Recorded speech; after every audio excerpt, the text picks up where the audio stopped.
Hi everyone, okay, last time for this season.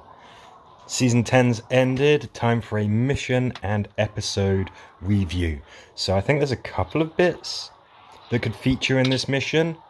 Fight the bikers to right the wrong. Great, this is it. I figured there might be a bit where you're trying to find Lucille and have to fend off walkers, or maybe you just go around the house going to shut down the generator, take out some zombies.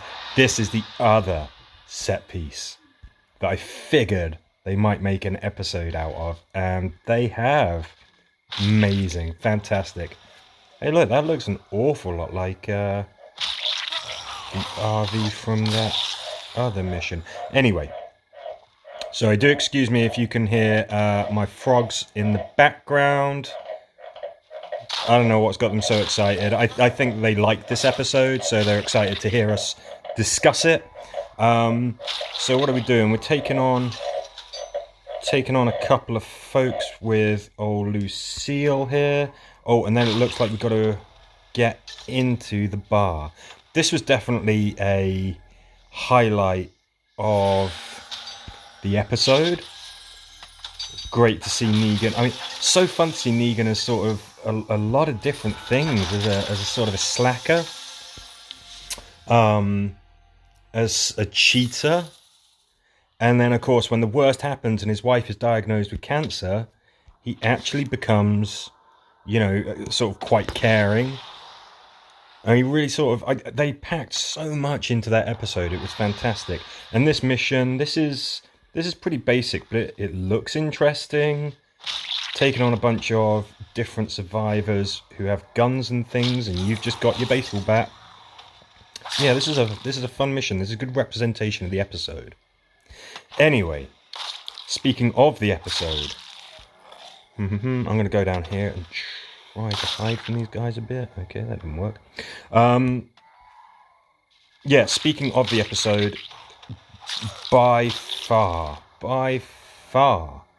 the best of this little sort of mini run of episodes that we've had. I'm bleeding, but I kind of want to heal. Yes, we found out all about Negan, who he was before the apocalypse, what he was like, and it was really genuinely quite surprising to sort of see so many layers to that character. He wasn't a bad guy, and that kind of tallies in with a lot of his actions in the series are justifiable. Yeah, let's get some XP, shall we? Let's just check that Maggie's all tooled up. Yes, she is. Jeffrey Dean Morgan's performance in this episode was stellar. I mean, absolutely fantastic. Negan's kind of become a bit of a breakout star, even though he has committed some horrible acts against some of the most popular characters in the show. He still gets a lot of love from the fandom. He is sometimes rightly criticised for being a little bit cartoony, and he alternately goes from being one of the show's biggest strengths to one of its biggest weaknesses. Well, this week he was definitely one of the strengths. Fascinating backstory, outstanding performance from Jeffrey Dean Morgan, and I loved that even though we grew in sympathy with him by following his tragedies, by seeing him stick up for the medics, at the end they balanced it out with a little bit of a roll back on that, because he comes straight back to live with our survivors, to live with Maggie, even though, wow, he knows that that's kind of going to cause a lot of friction and a lot of trouble. But he remembered who he was. He remembered who Negan is. And Negan is somebody who does not go down without a fight. So, spectacular. This run of this mini season capper run of curious episodes has been partially successful.